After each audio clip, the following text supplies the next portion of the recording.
بسم اللہ الرحمن الرحیم. السلام علیکم. میں ہوں محمد عثمان اور آپ دیکھ رہے ہیں پروگرام حرف راز اور یا مقبول جان کے ساتھ. ناظرین، یہ جس ترک ڈرامے کا آپ نے میوزک سنا، میوزک سن کے تو مجھے بھی ایک لمحے میں ایسا ہی محسوس ہوا میں ایک سیٹ پہ نہیں گھوڑے پہ بیٹھا ہوں اور سوار ہوں اور پھر اپنے ماضی کی طرف چلا جاتا ہوں.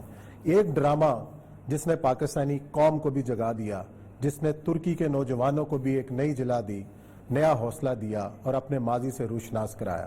یہ وہ ڈرامہ جو دنیا میں سب سے زیادہ دیکھے جانے والا ڈرامہ قرار پایا. یہ وہ ڈرامہ جو دیکھنے والوں کو اپنے سحر میں جکڑ لیتا ہے. ایک کس سے آپ شروع کرتے ہیں اور 5 سیزن دیکھے بغیر پھر آپ اٹھ نہیں سکتے.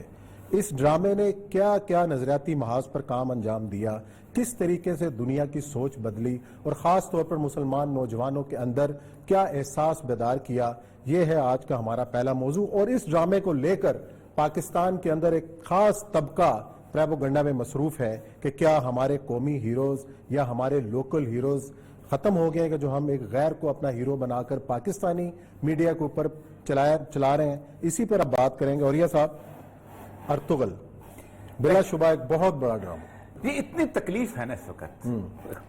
25 سال سے وہ اس ملک کو ایک بدترین قسم کا ٹیسٹ دکھا رہے تھے. وہ ساس بھی کبھی بہو دکھا رہے تھے. وہ اس ملک کو کبھی سنجوبلی دکھا رہے تھے. وہ اس ملک کو کبھی عشق ممنوع دکھا رہے تھے. میرے پاس تم ہو دکھا رہے تھے. مطلب پاکستان کے اندر ایک گندگی کا طوفان تھا 20 سال سے چلا آ رہا. وہ اس ملک کے اندر وہ ڈرامہ دکھاتے تھے جس میں گھر سے نکلتے ہوئے بھی ایک آدمی بھگوان کی پوجا کرتا ہے اور گھر سے واپسی پہ آتے ہوئے پوجا کرتا ہے. محبت کرنے کے لیے پوجا کے لیے جاتا ہے, محبت کرنے سے ٹوٹنے پہ بھی پوجا پہ جاتا ہے. وہ ان کو مقامی ہیرو لگتے تھے. پہلی بات تو ذرا مقامی کی, نفیسہ شاہ نے کہا مقامی ہیرو کی بات, ایک بات یاد رکھیں. جس زمین کی بات کرتے ہیں دنیا کے اندر, تاریخ کہتی ہے کہ اس سے بدترین رشتہ ہی کوئی نہیں. جس دن یہ زمین گھاس اگانا بند کرتی ہے جانوروں کے لیے اور پینے کا پانی نہیں دیتی, لوگ اس دھرتی ماں کے اوپر لعنت بھیجتے ہیں اور کسی دوسرے کی ماں کو فتح کرنے چلے جاتے ہیں. ایرینز جو تھے ایشیا کوچک میں بیٹھے ہوئے تھے, وہاں سے اٹھے, پانی نہیں مل رہا, جانور بھوکے مر گئے, خود پیاسے ہو گئے. کہاں آ گئے؟ سندھ آ گئے. یہاں پر ایک بستی آباد تھی بہت پیارے لوگوں کی, امن کے لوگوں کی, جس کو موہنجو-داڑو کہتے ہیں. اس بستی کو تباہ و برباد کیا, اس کا کھنڈر بنایا, اس کے اوپر کوئی ارائی بنا, کوئی بھٹو بنا, کوئی راجپوت بنا, کوئی داہر بنا, کچھ بنا, اور کہا ہم یہاں کے لوکل ہیں, کہا ہم یہاں کے دھرتی کے بیٹے ہیں. دنیا کی کسی سرزمین پر کوئی دھرتی کا بیٹا نہیں ہوتا. اقبال کہتا ہے ان تازہ خداؤں میں بڑا سب سے وطن ہے, جو پیرہن اس کا ہے وہ مذہب کا کفن ہے. یہ بت کا تراشیدہ تہذیب نبی ہے, غارت کرے کاشانہ دین نبوی ہے. بازو تیرا توحید کے قوت سے قوی ہے, اسلام تیرا دیس ہے تو مصطفی. مسلمان کے لیے اللہ تبارک و تعالی صرف ایک ہیرو رکھا ہے, اور وہ ہیرو سید الانبیاء صلی اللہ علیہ وسلم کی ذات ہے. کوئی اور ہیرو نہیں. سندھ ہو, بلوچستان ہو, پنجاب ہو, کے پی کے ہو, اس کی پورے صوبے کی زمین مدینہ کے ایک ذرے پر قربان. جنت البقیع کے قبرستان کے پر لاکھوں ہزاروں گڑی خدا بخش قربان کیے جا سکتے ہیں. کیا بات کرتے ہو مقامی ہیرو کی. اور دوسری بات یہ, نفیسہ شاہ نے بیان دیا 400 سال 500 سال پہلے سادات یہاں پر آ کے پہنچے. کبھی تمہیں کسی نے کہا جاؤ جا کے مدینہ واپس چلے جاؤ؟ اس ملک کے لوگوں نے سیدوں کو سر پہ بٹھایا, تاج بنایا, زمینیں دی, جائیدادیں دی. اس ملک کے اندر تمہیں وزارتیں اعلیٰ دی. تم یہاں لوگوں, تم یہاں کے ہو. کون کہتا ہے کہ سندھ سرزمین کا سید جو ہے میں عباسی, میں نہیں ہوں. اس طرح اگر لوکل کی ہیبیٹیشن میں کوئی اور بھی نہیں ہے. کون ہے جو یہاں کا ہے, کون ہے جو اس دھرتی کا ہے؟ اور سب سے بڑی بات, مجھے کسی نے کہا جی مسئلہ یہ ہے کہ لوگ اپنی زمین کے ساتھ مرتے ہیں, نکلتے ہیں. میں نے کہا ایک منٹ بات سنو, آج اعلان ہو جائے کہ بیریا ٹاؤن زرداری ہاؤس جو ہے وہ ہم سندھ کے لوگوں کو دیتے ہیں, کوئی ایک سندھ میں رہ جائے. مجھے کسی نے کہا کچھ لوگ زلزلے میں ٹھہرے تھے, میں کہا F9 پارک جو ہے نا اس کو الاٹ کر دو, سارے کشمیری ادھر کے اسلام آباد پہنچ جائیں گے کہ ہم تو وہاں جاتے ہیں. جھوٹے ادارے, جھوٹے. مسئلہ پتہ ہے کیا ہے؟ مسئلہ یہ ہے کہ یہ آج تک ہم نے لوگوں کو بدترین ٹیسٹ کے لوگ کرتے تھے. نہیں, ہم تو کہتے تھے کہ جو لوگ دیکھنا چاہتے ہیں دکھا رہے ہیں. لوگ کرتے تھے, جلتے تھے, کیا دکھا رہے ہو؟ جب لوگوں کی مطلب کا ڈرامہ ہم نے دکھایا, لوگ جائیں اس کے اوپر اسی لیے تو حالت یہ ہے کہ ہمارے بچپن میں ہمارے بعد بھی نسیم مجازی دنیا کا سب سے زیادہ بکنے والا ناول نگار تھا, لوگ پڑھتے تھے اس کو. نسیم مجازی ڈرامے بھی بنے, نسیم مجازی کو ہم نے گالی بنایا, اسی ملک کے اندر گالی بنایا. اس لیے گالی بنایا کہ تمہارا ہیرو کون تھا؟ راجہ طاہر بنایا تم نے. تمہارا یہ اگر تم نے طاہر کس کا ہیرو ہے؟ طاہر بی جے پی کا ہیرو ہے. اور نفیسہ شاہ صاحب اگر آپ وہاں ہوتی, آپ کے والد بھی وہاں ہوتے, قائم علی شاہ صاحب بھی, تو ان کے ساتھ اس بڑھاپے میں وہی سلوک ہوتا جو اس وقت انڈیا کے اندر مسلمانوں کے ساتھ ہو رہا ہے کہ ٹانگوں پہ چھوٹیاں ماری جا رہی تھی اور قائم علی شاہ کی چیخیں کوئی نہ سنتا. اچھا, اور کس کو ہیرو بنائے؟ میں آج پڑھ رہا تھا, آپ مقامی ہیرو ہمارے, آپ کے سب سے بڑے لیڈر ذوالفقار علی بھٹو کے والد صاحب کو ہیرو بنائے, سر شاہ نواز بھٹو کو, جو 1920 کے اندر order of the British Empire لیتا ہے, لائلٹی کا سرٹیفکیٹ اتنا بڑا تمغہ سجاتا ہے برطانوی, اس کے بعد CIE یعنی کیا کہتے ہیں اس کو, companion of the order of the Indian empire. اور یہ کس لیے لیا جاتا ہے؟ اس لیے لیا جاتا ہے کہ آپ اپنے مسلمان بھائیوں کے ساتھ کرتا ہے. ہم بناتے ہیں ہیرو, ہم ملکہ وکٹوریہ کا تمغہ سمجھاتے ہیں سر شاہ نواز کے اس کے اوپر, اور کہتے ہیں کہ آؤ ہیرو بنائے تو آپ یونیورسل ہوتے ہیں. دنیا میں میرے لیے سیدنا عیسیٰ بھی ہیرو ہے, میرے لیے سیدنا موسیٰ بھی ہیرو ہے, اور میرے لیے سیدنا موسیٰ کے مقابلے میں کھڑا ہوا سامری ہیرو نہیں ہے. میرے لیے ان کے مقابلے میں کھڑا ہوا فرعون, جن کے لیے فرعون ہیرو تھا تباہ و برباد ہو گئے, جن کے لیے الیگزینڈر ہیرو تھا تباہ و برباد ہو گئے, برباد ہیں آج کل. ہم نے بچوں کو الیگزینڈر پڑھاتے ہو, وہ تمہارے اس میں اپنا جڈو میں یا میرپور خاص میں پیدا ہوا تھا. بچوں کو تم نیلسن منڈیلا پڑھاتے ہو اور آ کے درسیں دیتے ہو یہاں کھڑے ہو کے. نیلسن منڈیلا جو تھا وہ رینجار خان میں پیدا ہوا تھا. بچوں کو تم طویل عرصہ تک سینے پہ چیگویرا کی اور لینن کی اور کارل مارکس کی تصویریں لگاتے. چیگویرا جو ہے وہ گڑی خدا بخش میں اس کی قبر ہے. مطلب جو تمہارا ہیرو ہے وہ لوکل ہو جاتا ہے, اس کو فوراً تم سندھی اجرک بھی پہنا دیتے ہو, اس کو فوراً تم پنجابی لاچا بھی پہنا دیتے ہو, اس کو فوراً جناب تم پٹھانوں کی پگڑی بھی پہنا دیتے ہو کہ یہ ہمارا ہے. لیکن جو مذہب کا ہیرو ہے, جو سید اکبر بادشاہ تمہارا ہیرو ہے, اورنگزیب تو 400 سال ہو گئے تو اس کے لوگوں کو یہاں آئے ہوئے, اورنگزیب تو تم دشمن ہو کیوں؟ تو اگر دھرتی کے ہیرو بنانے ہیں تو پھر ایک بات یاد رکھو, اس دھرتی کے اندر بھی لال شہباز قلندر کا ہیرو بھی سید الانبیاء تھا. بالکل. عثمان مروندی نام تھا ان کا.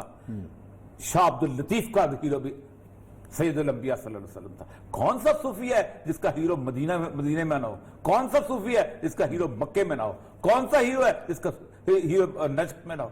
آپ نے تماشا بنایا ہوا ہے, آپ کھڑے ہوئے جس کے منہ میں جو منہ میں آتی ہے. تو چلو یہ بات ہے کہ ہیرو اپنا ہونا چاہیے, لیکن میں نے تو ایک فتویٰ بھی دیکھا اس ڈرامے کے دیکھنے کے, جی کوئی ارطغرل دیکھنا جائز ہے, تو دارالعلوم نے فتویٰ جاری فرما دیا. دارالعلوم کو فتویٰ نظر نہیں آیا کہ جس وقت میں نے 17 سال ڈرامہ لکھا ہے, میں ایک سمپل اینکر پرسن نہیں ہوں, میں نے 17 سال میں نے 6 سیریل اور 50 ڈرامے لکھے ہیں, 2 PTV ایوارڈز ہیں بیسٹ پلے رائٹ کے میرے پاس.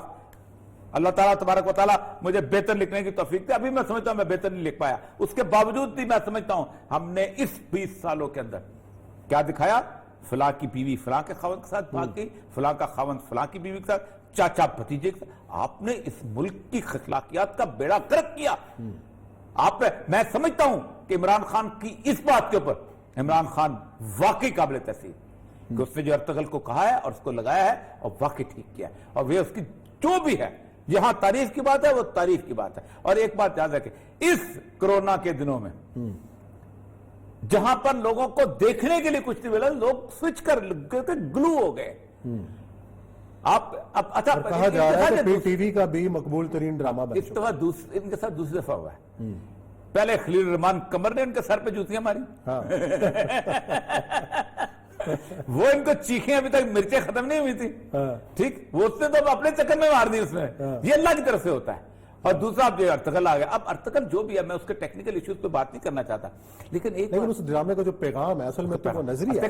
اس کے اندر قرآن حدیث آتی ہے, اس کے اندر آیات آتی ہیں, اس کے مسلمانوں کا تمہیں تکلیف ہوتی ہے, تمہیں درد ہوتا ہے, تمہارے پیٹ میں مڑوڑ اٹھتے ہیں, کھڑے ہو کے بات کر رہے, اور تو آل رسول ہے تم نفیسہ شاہ, تمہیں تھوڑی سی غیرت کرنی چاہیے. شاہ کا مسئلہ نہیں, اور بھی بہت ہے, اور بھی بہت. نفیسہ شاہ کو تو شان نے سب سے پہلے بیان دیا, اور بھی تو انہیں باقی ڈرامے نظر نہیں آئے. اور جب تم انڈیا میں جاتے ہو, وہاں جا کے کام کرتے ہو, تو وہ تمہاری جنم بھومی ہے. یہ سارے کے سارے جب جا کے کام کرتے ہیں انڈین بالی ووڈ کے اندر، آج ان کو ہالی ووڈ کا آفر ہو جائے، یہ اڑتے ہوئے جا کے بحری جہاز میں بیٹھتے آریہ صاحب اس ڈرامے کو لے کے اور بہت سا جو کہا جا رہا ہے کہ ترکی کے صدر طیب اردوان نے ڈرامہ اس لیے بنایا کہ اپنے نوجوانوں کو تیار کریں 2023 میں جو 100 سال کا معاہدہ ختم ہو رہا ہے سلطنت عثمانیہ اور باقی، یہ 2023 میں ہونا کیا ہے؟ یہ بھی ذرا ہمارے ناظرین کو بتائیں کہ کیا ہونے جا رہا ہے 1923 میں۔ دیکھیے خلافت عثمانیہ میں بتاؤں، پچھلے آج 2-1 دن پہلے ربوہ ٹی وی سے ایک صاحب نے عمران خان صاحب کو کہا ہے کہ مولویوں کے ساتھ وہی سلوک کرو جو 1923 میں اتا ترک نے کیا تھا، اس پتہ نہیں مائنسی کے پتہ نہیں کیا نام ہے اس کا، اور ان کو ٹھیک ٹھاک کرتا ہوں، اتنی جرت ان کی ہوگی ہوئی۔ اصل میں اتا ترک نے کم از کم 50 سال محنت کی ترک قوم کو اسلام سے دور کرنے کی، اور اس میں ہوا یہ کہ اس سارے عرصے کے اندر اس نے اذان دی کہ ترکی میں دی جائے، اور حالت یہ تھی کہ اسمبلی کے اندر 7 لوگوں نے اذان دینی شروع کی عربی میں، تو پہلے ایک کو گولی مار کے مارا گیا، پھر دوسرے کو، 7 لوگ شہید ہوئے تھے، تب جا کے اذان مکمل۔ وزیر اعظم عدنان مدریس کو پھانسی دی، جلال بایار صدر کو پھانسی دی، سارا کچھ کیا، اس کے باوجود بھی ترکوں کے اندر سے اسلام نہیں نکال سکے۔ ترکوں کے اندر سے ارطغرل کا ہیروشپ نہیں، ارطغرل بیسیکلی عثمان خلطہ عثمان کے بانی کا باپ تھا، اور ٹرائبل سوسائٹی سے نکلا ہوا تھا، اس کو ٹرائبل ویلیوز۔ اس سرزمین پر یہ کراچی وہ شہر ہے جہاں کے خالق دینہ حال میں مولانا محمد علی جوہر اور مولانا شوکت علی تحریک خلافت کا مقدمہ چلا تھا، اور تحریک خلافت کس کے حق میں تھی؟ عثمانیوں کے لیے، ترکیوں کے لیے۔ روندے سمرنا دے بال تے دیندے دہائیاں، یہ نعرے چلتے تھے، میری والدہ بھی سنایا کرتے تھے کہ ہم بچپن میں اس طرح کے نعرے چلتے، میرے والد سنایا کرتے تھے کہ ہم بڑے صغیر پاک و ہند نے خلافت عثمانیہ کے ساتھ ایک محبت کا ثبوت دیا تھا، اور ہمیشہ سے رہا ہے۔ اور آپ ایک بات یاد رکھیں، ارطغرل ہو کوئی ہو، یہ بیسیکلی رسول اللہ صلی اللہ علیہ وسلم کی اس حدیث کی ایک عمارت جو کھڑی تھی کہ آپ نے فرمایا کہ سب سے پہلے تمہاری جو کڑی ٹوٹے گی وہ خلافت کی کڑی ٹوٹی، یہ اس کی علمبردار، جب تک آپ اس کڑی کے ساتھ وابستہ رہیں گے آپ کی زندگی آگے بڑھے۔ ان کو تکلیف یہ ہوتی ہے کہ ہم نے تو یہ ختم کر دیا، سب سے بڑی تکلیف ان کی پاکستان کا نظریہ ہے، دوسری ان کی تکلیف ہے قرارداد پاکستان، تیسری ان کی تکلیف ہے وہ مسلمان ہیرو جو میرے دل میں بستے ہیں۔ اب ساری زندگی یہ کوشش کر لیں، یہ گھڑی خدا بخش بنا لیں، اس کے مزار بنا لیں، یہ پاکستان کے اندر کسی اور کا مزار بنا لیں، کچھ کر لیں، ان لوگوں کے دل سے مکہ مدینہ نکال نہیں سکتے۔ بالکل اس سبز گنبد کے سامنے سارے گنبد ہیچ ہیں، ان سبز گنبد کے سامنے وہ مقامی نہیں تھے میرے سید الانبیاء، وہ یونیورسل تھے، کافت الناس، میں پوری امت کے لیے، پوری انسانیت کا نبی تو مقامی۔ اور مجھے اس کا شعر بڑا اچھا یاد آ گیا سیرے سے، ضمیر جعفری کہتے ہیں کہ حضرت اقبال کا شاہی تو کب کا مر چکا، دوستو اب کوئی اپنا مقامی جانور پیدا کرو۔ اچھا 2023 کی بات، اچھا ہاں 2023 میں ہوا یہ تھا کہ جب خلافت عثمانیہ ختم کی تو اتا ترک نے معاہدے کیے ان کے ساتھ، تو یہ باسفورس جو ہے یہ بیسیکلی ترکی کی اس کے اندر ہے، جس میں سے ساری یورپ کی جو ہے ٹریڈ ہوتی ہے، جہاز گزرتا ہے۔ اس کا ذکر جو ہے کہ قرآن پاک کی سورہ کہف میں ہے، عین حمیہ، ایک دلدلی جھیل جو ذوالقرنین کے سفر ہیں ان میں سے ایک سفر یاجوج ماجوج والا اس میں ہے۔ 2023 میں 100 سال کا معاہدہ ختم ہو رہا ہے، اس کے بعد ترکی جو ہے وہ اس قابل ہوگا کہ وہ اس کے اوپر اپنی اس پہ ٹیکس کر سکے، مطلب اس کے ادھر بات بیچ میں آتا ہے نا، استنبول ادھر ہے، آدھا استنبول ہے، بیچ میں وہ گولڈن ہارن، وہ سارا کوئی ایک پل بھی آدھا یورپ پہ آدھا ہے، اب اس کے اوپر سے گزرگاہ بند کر سکتا ہے کسی وقت بھی۔ مجھے لگتا یہ ہے جو رسول اللہ صلی اللہ علیہ وسلم کے احادیث ہیں کہ اس سے پہلے جو ہے وہ قسطنطنیہ جو ہے اس پہ حملہ کر دیں گے، اور اردوغان کو بھی حدیث کا پتہ ہے، اس پہ یہ اس تیاری کے مکمل۔ دیکھیں اب جو ہونے والا ہے نا وہ بڑا عجیب و غریب ہے، اور میں اپنے اس کے جو دو اس وقت یورپ میں بیٹھے ہوئے ہیں کہ ہماری اپنی اولادیں بھی بیٹھی ہوئی ہیں، اور ان کو ہم تو منع کرتے تھے لیکن نہیں مانتے، کیا کر سکتے ہیں، بیٹیاں ہیں ان کے ہمارے داماد۔ رسول اللہ علیہ وسلم کی حدیث ہے کہ اس وقت یہ بڑی لڑائی شروع ہوگی، تو رالے رومن اور جیسے پائیں گے، کیونکہ یہ بات ہے اس کے بعد اب وہی کیفیت بننی ہے، تو جتنے لوگ بھی اہل روم میں رہ چکے ہوں گے، انہیں بھی نماز کی حدیث ہے، ان سارے خواہ مرد ہو یا عورت ہو بچے سب قتل کر دیے جائیں۔ اچھا، اور یہ میں کیفیت آج سے 4 سال پہلے جب کیا تھا تو ایڈنبرا میں ایک مسلمان پارلیمنٹ کا رکن تھا، مجھے سائٹ پہ لے گیا، ایڈنبرا کی جو اسمبلی کا تھا جو اسکاٹ لینڈ کا، اس نے کہا اور یہ صاحب انگریزی میں بڑی شاندار، I am actually seeing a holocaust in Europe, ایک مسلمانوں کا ہولوکاسٹ ہونے والا ہے کہ جس طرح یہودیوں کو قتل کیا گیا تھا اور پھر یہودیوں کی نسل کشی کی گئی تھی، ہمارے ارد گرد ہمارے لوگ جو ہیں یہ یورپ کے لوگ پلان کر رہے ہیں کہ ہمیں قتل کر دیا جائے۔ آج سے 30 سال پہلے 25 سال پہلے وہ کہتے تھے ہی از الجیرین، ہی از پاکستانی، ہی از ایجپشین، ہی از فلاں فلاں فلاں، ہی از انڈونیشین، اب نہیں کہتے، اب وہ کہتے ہیں ہی از مسلم۔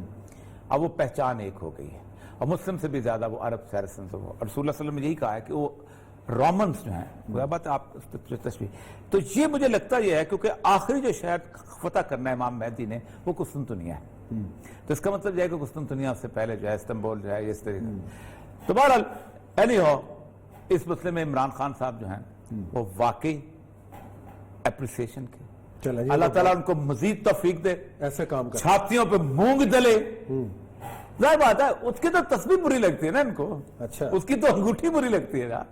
آپ مجھے بتائیں پاکستان میں کسی پریزیڈنٹ کی، کسی پرائم منسٹر کی بیوی کا، یہ بہت ذلیل لوگ ہیں، اس طرح مذاق اڑایا جس طرح اس بیچارے کی بیوی کا مذاق اڑایا گیا، صرف اس لیے کوئی حجاب پہن کے آتی ہے، بہت ذلیل لوگ ہیں یہ۔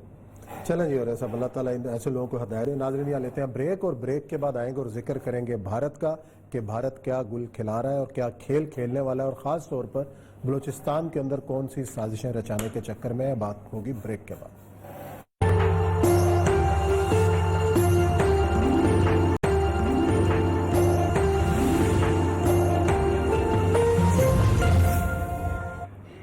جی ناظرین، پروگرام میں ایک بار پھر خوش آمدید۔ ہم بات کر رہے ہیں بھارت کی کہ بلوچستان کے اندر کیا نئی سازشیں رچائی جا رہی ہیں۔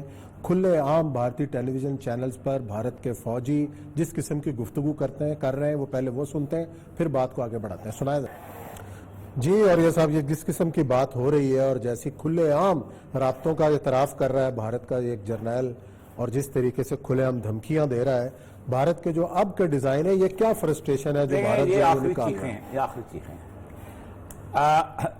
جس وقت افغانستان کا، پاکستان اور انڈیا کے اندر خصوصاً بلوچستان جو ہے، اس کا کوئی لنک جو ہے انڈیا پاکستان فائٹ کے ساتھ نہیں ہے، یہ طالبان کی افغانستان کی سچویشن کے ساتھ ہے۔ ٹھیک ہے، جب بھی کبھی بلوچستان میں کوئی انسرجنسی ہوئی ہے اس کا انڈیا کے ساتھ براہ راست کوئی نہیں تعلق ہوا، وایا افغانستان ہوا۔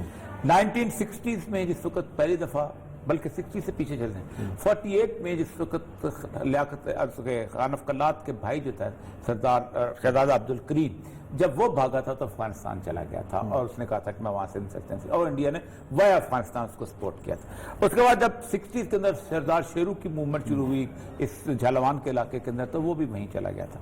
74 کے اندر جس وقت انسرجنسی شروع ہوئی، مری اور مینگل تھا، یہ بھی سارے افغانستان میں چلے گئے تھے، اور یہ پشتونستان کے جو لیڈر جو تھے جن میں وہ کیا نام تھا بڑا مشہور اجمل خٹک، یہ سب بھی افغانستان چلے گئے۔ تو اس پہ ہم بہت دفعہ بات کر چکے ہیں کہ جمعہ خان صوفی نے کیا کچھ کہا۔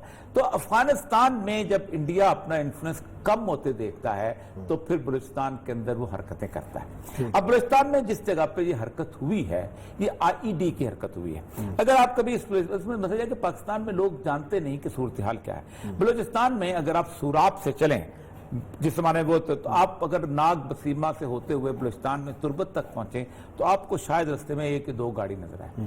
اور میں جب 1992 میں پہلے دفعہ گیا تھا تو میرے ساتھ ڈرائیور کہتا تھا صاحب ادھر کوا نظر نہیں آتا، پانی کدھر ہوگا، کوا تک نظر واقعی نظر نہیں آتا۔ اب اس ساری صورتحال کے اندر آئی ڈی آپ کہیں بھی لگا سکتے ہیں، اور آئی ڈی یہ ہوتا ہے، اور سب سے بڑی بات ہے کہ آئی ڈی کا پتہ ہے نیچے فکس کر کے آئی ڈی کا مسئلہ جو ہوتا ہے کہ آئی ڈی جو ہے وہ پکی سڑک ہو تو پتہ چل جاتا ہے کہ آپ نے اس کو کھدائی کی ہوئی ہے، اس کو دوبارہ پیچ اپ کیا ہوا ہے۔ کچی سڑک ہوتی ہے بلوچستان کے اندر 80% سڑکیں کچی ہیں، اور اس کے اوپر ہلکی ہلکی بجری سے گریول کی ہوتی ہیں اس کے پتہ، تو وہ بڑی آرام سے اس کو دبا کے اس کو، اور سب سے بڑی بات یہ ہے کہ جب کبھی بھی کوئی آپ چاہیں کسی جگہ تو وہ بیلدار ہوتے ہیں، وہ بیلداروں کا یہ کام ہوتا ہے کہ اگر کہیں سے مٹی اکھڑ گئی ہے، بارش کی وجہ سے گر گئی ہے تو اوپر سے مٹی لا کے تو اس کو پر کر دیتے ہیں کھانے کو، تو بڑی آسانی سے۔